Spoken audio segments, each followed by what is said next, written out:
All right, everybody. Hello, hello, hello. I hope you are having a beautiful, wonderful day. Hope you are having a beautiful, wonderful day, everybody.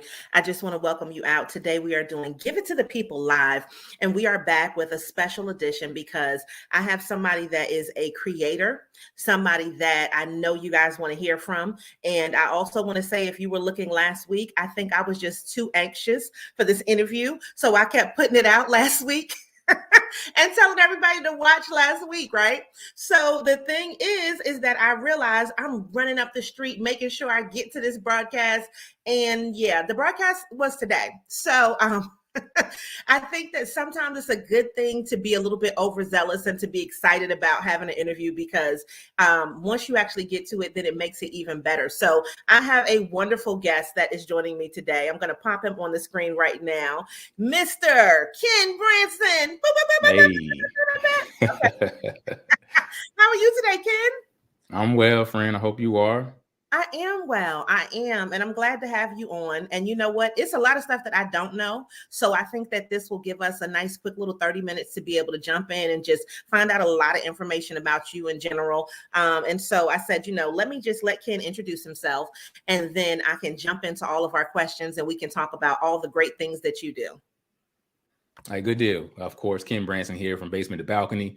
MasterMIND Productions as well. I like to tell a quick story about Basement to Balcony. We'll get there, but it's literally an incomplete brand at the moment, right?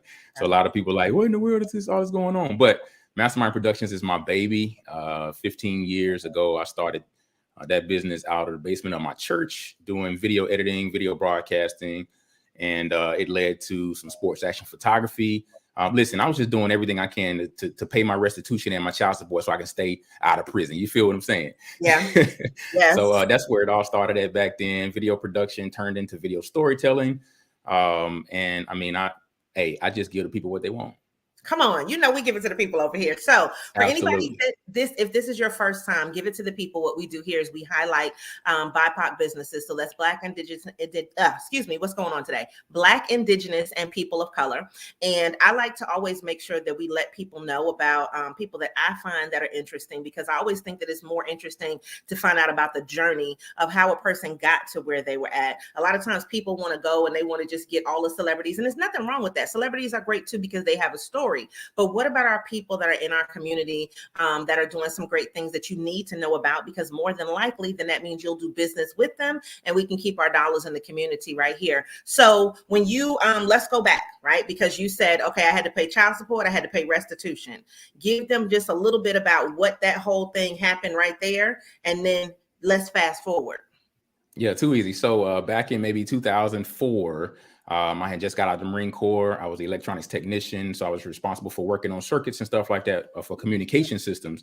And when I got out of the Marine Corps, I got a job servicing ATM machines, like 19, 20 years old, looking at about $250,000 several times a day. Became too, the temptation was too great. So obviously I started taking a pinch here and a pinch there. And it ended up being about $40,000. And of course, some prison time that came along with it. So my son, my firstborn, came somewhere around the mix as well, too. So with about $600 of restitution to pay and a little over $400 a month for child support, that was $1,000 that I had to pay just to stay out of prison. Right. So that's where it all started at. Oh, wow. Okay. First of all, did not know about the Marine Corps. So see, that's what I'm saying. It's just so many layers. Now, Right. Listen, the temptation, I can understand it, because if you heard about that news story, I don't want to get into it, but the young lady in Long Island with making $40 million worth of counterfeit stuff, I'm not going to get into that. That's a whole nother story, right? But, I was looking at the fact that my husband said yesterday, he was like, she is only supposed to get 1 to 3 years in jail.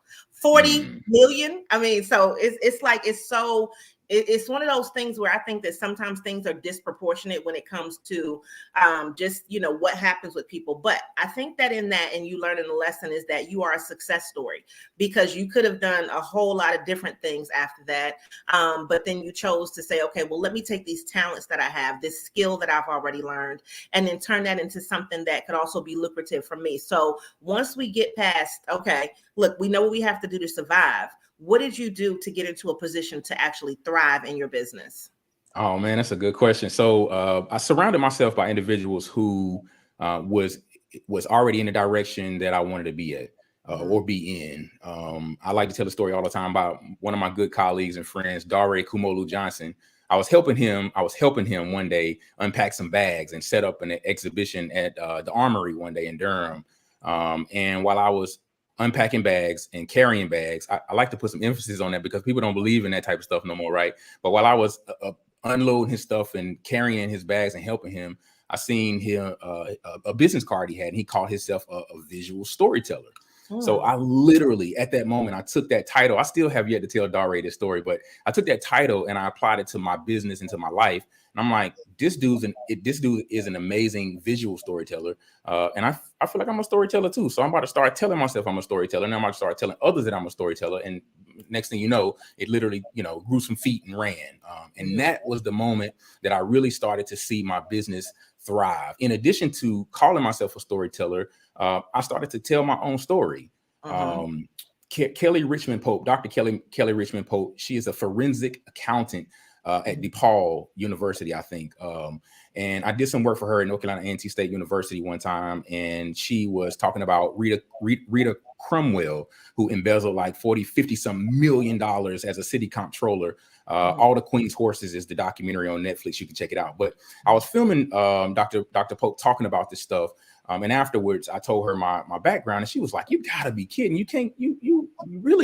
I really don't believe that you stole $40,000 from ATMs you're working on." So she advised me actually to not divulge my story, right? She told me it wouldn't be in your best interest because I was doing business with Google, AARP, Cisco, a lot of, household names. She was like, I think it could jeopardize your career and you're thriving in the moment. So I kind of went against the grain about 12, 18 months after that encounter with her. And I started to tell my own story. So in addition to calling myself a storyteller and telling my own story, that's the moment that I really seen my business take off and start to thrive. Well, that's when when everybody says being authentic, and I always believe a couple of things. So this is probably what, like, in some capacity or another, when people say you should meet somebody, I would see that people would send you to me to you before we even really knew each other, right? And one of the things that I've always prided myself on is I always love people that do tell stories. So I always loved listening to Maya Angelou. I love, comedians that tell stories, right? Because I think what it does is it enthralls you. It gets you into a little world, a little universe, and then they'll give you a point of some substance at the end. And so to me, I think that that's interesting. So even when I'm teaching people, I'm still trying to tell them a story so they can relate it to their own lives, and then they can get something from it and they can see why it's important to do things. So I really love the aspect of that. And I'm glad you didn't follow that advice, because that then leads you to be able to not just tell your story, but also to tell other people's stories. And so in being able to do that, just me seeing it firsthand. So I'm gonna tell y'all, if y'all have not watched the video yet, you need to watch the video. Ken just did our wonderful promo video for Give It to the People, and being behind the scenes was actually, to me, better than being in front of the camera. Okay, now I love to be in front of the camera, but Ken was able to get my husband, who is an introvert, and I've been telling everybody this, but if you know him, he's an introvert, to just calm down, relax, and deliver lines in a way that was natural to him. And so there's something in being able to do that. It's kind of like the photographer who can help you pose when you're anxious, right? You have this way about you that I think makes people feel comfortable. And I want to ask this question because people will say all the time, "Oh my God, I don't want to do video. Oh, I'm so scared. I don't want to get in front of the camera." What do you feel like is your secret sauce, if you want to, divulge it, that makes people feel comfortable enough to be able to tell their story and be able to get it out in front of the world? Yeah, I'm glad you framed it that way, because I do feel like it's a two-way street, right? Who's ever behind the camera definitely has to make the person in front of the camera feel comfortable, and the subject has to be willing to talk as well. So the first part of that, the art of interviewing, I wish I can tell you a 5-step process or a book that I read in order to become a better interviewer. But I really do believe that it was my journey to mental health awareness, right, that really helped me to become a better interviewer. That journey started about 2015, where I had to ask myself hard questions. And in addition to asking myself those hard questions, I had to wait for the answer and literally start to apply whatever I just gained to my life and eventually to my business. So I just put a piece together, and it's probably on LinkedIn and YouTube as well. But I interviewed Shelly McFadder, who is the president of Bridgepoint General Contracting, 2 years ago during the pandemic. I did a job for Hub RTP. Shelly was one of the people that I interviewed in that thing. And literally I came to her and I said, tell me what it's like to be a woman in construction. She literally said, I hate that question. I'm tired of that question. Whatever she said, she was completely authentically herself. And she's like, I'm tired of that question. Behind the scenes, I cut this part out. Behind the scenes, I was like, no, but you got to give it to me. And in hindsight, I was forcing her to be comfortable with something she wasn't comfortable with. Fast forward 2 years, now to 2020, I interviewed Shelly this month, and I literally asked her the same exact question, but I framed it a totally different way. I had a chance to interview so many of her employees, crew members, subcontractors, and they started to talk about a family culture, a family style culture at Bridgepoint. So I went to Shelly and I was like, listen, I'm hearing so much about family style culture here at Bridgepoint. Where did it come from? So literally, she was like, I started off as a senior project manager, or whatever her position was, and I kept coming to work late. So all these higher ups was like, what in the world is going on with Shelly? So Shelly, at the time, she was recently divorced. She had a set of twins and a younger child. So she had to get three, 2 and 3 or 3 and 4 year olds ready for school, preschool, and drop them off. And then she had to jet like 40-50 minutes to work. So she was late. So she realized that I'm going to have to tell these people what's really going on in my life, not to be an excuse, but to let them know, what time it was. So she started to go on and talk about the motherly aspect of the construction industry and the nurturing aspect of the construction industry that was missing, right? So she was able to, bring this type of this mentality to her company when she started it. And that's what a whole being a woman in construction is like. But it took me, a course of 2 years to make her feel comfortable enough, not just Shelly, but everybody, to make her feel comfortable as the interviewer. Now, on the flip side of that, the interviewer or the interviewee has to be willing to like come from the gut. Right? Don't nobody like this surface level conversation. Hi, my name is Ken Branson of MasterMIND Productions. I'm a visual. Like, don't nobody care about that. Like, they really want to hear, the depth, the part that nobody really want to talk about. And I urge my clients to come from those pits so people can authentically connect with them. So that's two sides of the art of interviewing right there. Okay. Now you just gave me my next question. And this is something that I think we both do. And I think we do it well. So there is this video that just came out with Deion Sanders. He's being interviewed and he cuts the dude off. I don't know if you've seen this, right? He cuts the dude off because he's like, I want you to talk how you just talked before we were on camera. And the guy's like, well, I'm saying the same thing to you. And he's like, no. He's like, your tone, the inflection that you're putting on is like, hi, hey, Deion, da-da-da. And he's like, but over there, he was like, well, look, I can't just get on the camera and be like, what up, bro, da-da-da, right? And Deion is telling him, okay, I'm not telling you that you have to do that, but I am saying for you to use your voice that you would normally use. And, the guy is like, well, I'm trying to be professional. And he's like, well, what about you? Do you feel is not professional, right? So I'm listening to this and I'm also knowing how I talk. And so, when I say I'll use colloquialisms, I'm going to use a little slang. I tell people I'm definitely going to be sarcastic. You're going to get all of that. But in my natural speaking, I write how I speak, right? And so it's not a lack of, intelligence. It's not a lack of proper speaking. It's just, I think sometimes if you're comfortable in what you're saying, you will just talk like you regularly talk. And I know that a lot of people, and I see this specifically, and I am going to say this with Black people who want to be in certain positions who feel like they can't talk like they talk. And so then they do the code switching, or they do the tone switching, which is the new thing right now, right? Of trying to make other people feel comfortable. And what I found is that me just being regular me, and if I'm saying girl, or like one thing that I say from being from New York, I'm just going to say mother. Like mother is Mother, right? But I'm not going to pronounce it like that. Like, so it's going to be one of those things where your natural pronunciation just kind of comes out. You are who you are. And I think that, for me, people tend to either get with it or they don't, so have you found that anybody has had a problem trying to be themselves? Because when I'm listening to you, you are authentically you. You are definitely saying things in a way that is, just regular talk. You're not trying to put a whole lot of jargon into it. And you give me like what I feel like is making me feel comfortable. But do you have a lot of people that want to be so perfect that they don't understand that the way that they talk is really the essence of who they are and what they could really get across to people? Yes, absolutely. And it's a great point that you made. I have a lot of clients like that. And honestly, the bulk of my clients are women. So I deal with a lot of women who are, self-conscious in that way. I want to present this particular image. I can't be out here saying this, looking like this because of X, Y, and Z. And it all goes back to self-awareness, mental health awareness. Why do you feel like you got to why do you feel like you got to put on for this person, or for this position, or for this, for whatever it is?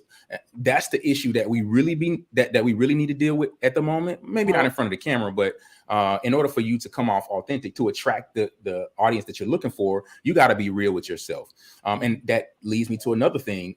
There is a certain audience who is waiting for us to thrive. There is a certain audience who look a certain way, who talk a certain way. Like I got 13 felonies. Like, I'm not the corporate executive. Can I talk to corporate executives? Absolutely. But at the end of the day, I have a life that I lived. I had kids out of wedlock. You understand what I'm saying? With a convicted felon, I don't have a formal degree. Like, I ain't got time to be trying to be somebody I'm not, because it's that target audience, that group right there is waiting for me to thrive so they can look and see what they can do so I can go do the same thing. Because if Ken did it, I know I can do it too. That is very important. It all goes back to that self-awareness key right there.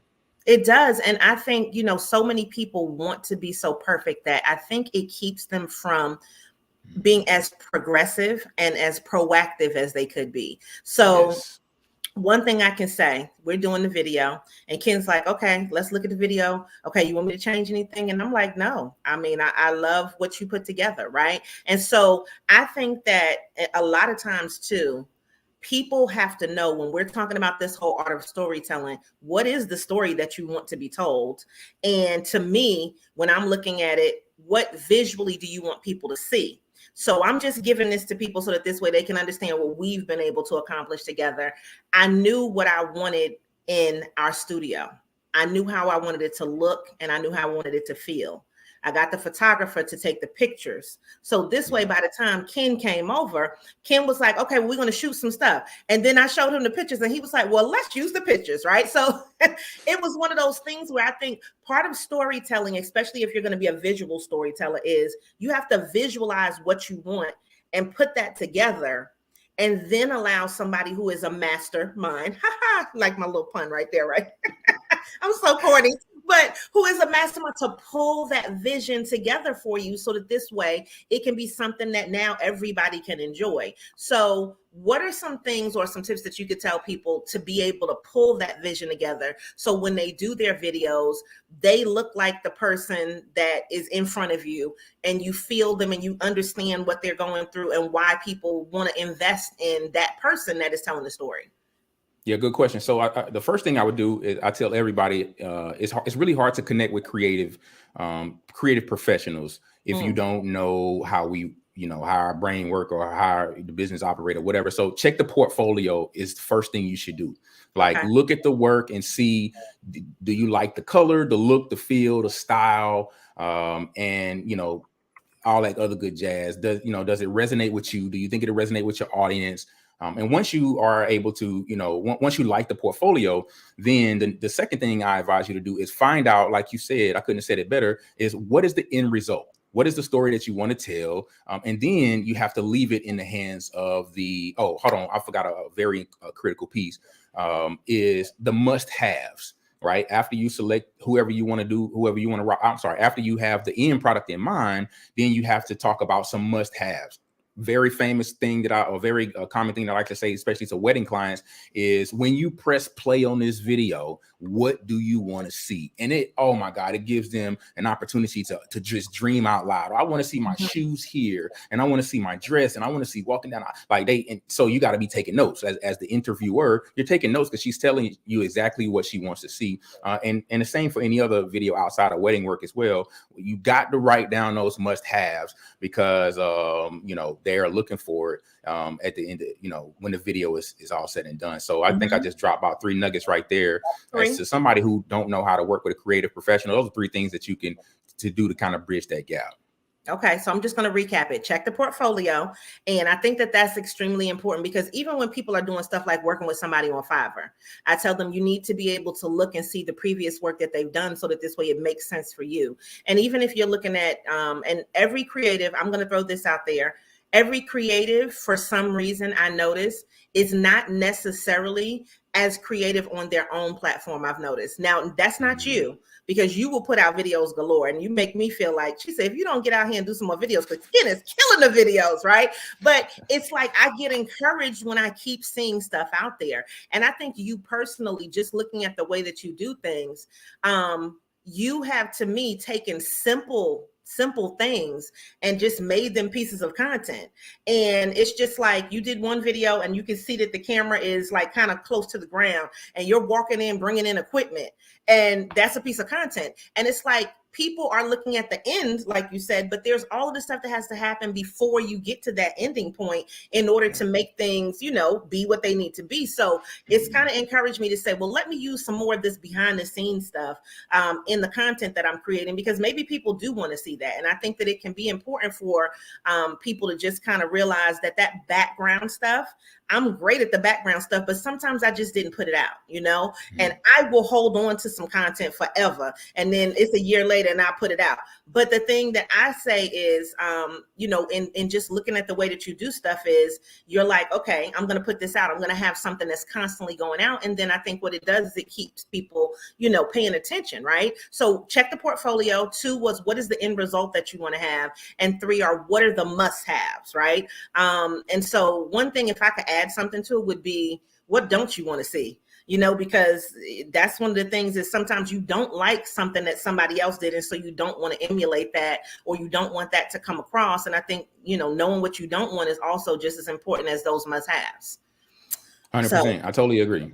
Yeah. So if you had, what would be, just if you want to leave the people with like a big piece of advice about the art of storytelling, they're saying, well, look, Ken, I like what you said today, and I would love to be a client of yours. I just heard those 3 nuggets that you just dropped. But if I'm thinking about making the investment, what is it that makes me say, yes, Ken's the person for me to go with? I should definitely be over here doing my storytelling, and I need him to be able to help me with that. What are some of the pieces of advice that you could give to a person that's trying to make that decision? Wow. Trying to make that decision, I think one of the biggest misconceptions of storytelling is, like, let's just say, I'll use myself for an example. Let's just say, somebody want to know how to, I want to use myself for an example. Let's just say a brick mason. Okay. Since I'm looking at some bricks outside, let's just say a brick mason comes to me and like, I want to tell my story. One of the first things they think about is, oh, I need to talk about how I make bricks. It's like, okay, yeah, that's cool and all, but like, it's a million of y'all out here making bricks, bro. Like, yes, you can talk about the secret sauce of brick making, but at the end of the day, people really want to connect with you as an individual, right? So the biggest misconception is like, yes, your work is good, but what can you talk about from a personal aspect that will allow your audience to be like, what, I really rock with this person. Then once they rock with you as an individual, your products and service become a byproduct. So whether you go from, just making bricks to now making brick houses to brick buildings, like, they still gonna rock with you because of you as an individual, no matter where you go. All right. So that's one of the biggest misconceptions right there. So a lot of my clients, when they start to work with me, they don't understand that content is really king. And like, we really map this thing out, how we're going to work together for the entire month. Okay. So if you don't have a month's worth of content, I can help you create a month's worth of content. But at the end of the day, like, we really got to dig deeper than just the surface level of what you do every day and how you do it. I don't know, Chisa, like, what other follow-up questions? Because I mean, I can go on for days as to help somebody make a decision on how to rock with us or another storyteller. Yeah, no, I just think that that's important because sometimes, and this is just my personal opinion, everybody's not for you. Everybody's not your client. And the person who can't see the value in spending time or money or doesn't understand that is the person that's just like, oh, well, just do this for me. I just need a video. And it's like, well, what do you need the video to say? Well, how do you want people to feel? And a lot of times I ask people, how do they want people to feel about their business? And they really can't explain that. And it's just like, do you want people to feel like you're a luxury brand? Do you want them to feel like you're fun? Do you want, so when you start to ask people those questions, I think that it gives them like time to reflect and say, well, a lot of times I didn't really even think about it, And so that's why I like people to just know, okay, look, the person that's coming to work with me is probably going to be this type of person. They're going to understand these types of things. And so I always think that that's important because sometimes people are just not ready for you yet.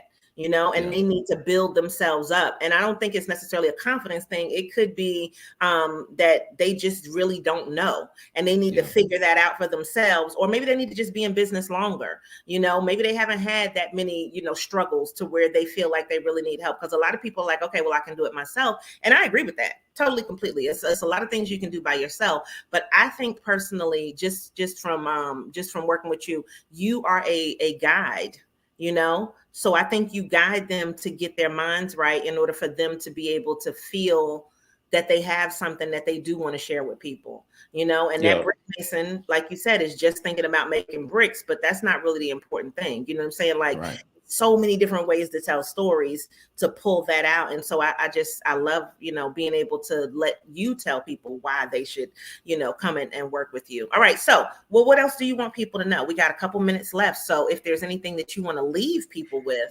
then what are you thinking? How do you feel? Yeah, good question. So right at the end there, you gave me another good gem to drop about the basement to the balcony, right? So yes, it is an incomplete brand, but it is how I built my business. I literally started my business in December 2007 in the basement of the church I was attending at the time. Also, I grew up in a house that had a basement, but my parents, like, they upfitted the basement to like turn into living quarters for my brother and I. So I grew up in the basement as well, right? So I took how I built my business. I took that same concept. And this is what I apply to my clients. I start telling stories from the basement. Literally, where did you get started? How did you get started? What inspires you to get started? Who are some of the people that inspired you, right? These are all tips that you can use to create stories, right? And then, like, let's talk about the next level. When did you make your first $10,000 or $5,000 or $1,000 in a day, in a month, in a year, whatever the case may be? Like, this is how we build content from the basement to the balcony. Like, midways there, like, when did you go full time? Were you scared? Did you have a job? Were you building your business on the side? Listen, that's a thorn in my flesh too. A lot of people out here talking about building businesses on the side while you're working a full-time job.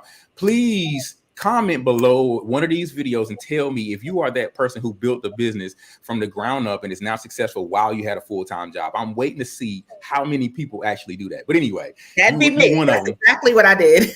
You one of them. You probably like a half of 1% of people who really did the thing, right? But anyway, so I talk about the journey, like some of your milestones, and these are just a whole lot of things that I do, a whole lot of content that I built from the basement to the balcony. Obviously, none of us have arrived in business yet. Like, we always feel like there's a new level to go. But I like to tell my clients, let's go to the balcony, right? Because when you get to the balcony, you are above all the noise. And when you speak, your voice travels farther because ain't nobody up there. You understand what I'm saying? But anyway, that's thank you for that. That little gem that you allowed me to drop. And listen, I don't know. I'm everywhere on all the socials. I know we about to wrap it up. I'm on Instagram, Basement to Balcony, TikTok, Basement to Balcony. I'm on LinkedIn, Facebook. Just started a Facebook business page, Basement to Balcony, so I can do some ads and stuff like that. But anyway, the website, basementtobalcony.com. Listen, call me, email me, text me, whatever. I love interpersonal communication. Why? Because I got to find out where you at, right? So we can help you get to the balcony. So it's back to you, so thank you. See, I told you. That's why I said, sometimes you got to pull it out of people. And I think, you just dropping those questions, that's some stuff that it seems basic to some people, but them being able to answer that is like, all of a sudden the floodgates open up. And so I appreciate you just being able to share that with us. And I think that, when people start to look at the art of storytelling, they will hopefully feel more comfortable being able to tell their own stories. So whether they hire me, whether they hire you or some other wonderful, creative content creator out there, or if they start doing it themselves, I think it really is feeling comfortable in your own skin. And just recapping what you said, it is telling your story, right? Because nobody else is going to have your story. And that's really where the importance, of what you do, how you do it, and who you do it for really come from. So Ken, thank you so much. Now you guys see why I was excited about this interview, because I feel like Ken was going to give you some of that confidence that maybe you were missing. And I don't know, I loved it. So you guys can always type in, if you're watching on the replay, go ahead and, send some comments and everything. We'll definitely be checking them out. The replay will be posted on LinkedIn and also on YouTube. And then we'll share the video on all the other social media platforms. So Ken, thank you so much for spending time with us today, giving us your journey from basement to balcony. And as always, at the end, everybody, I like to say, make sure you always show up and show out and continue to give it to the people. Bye, guys.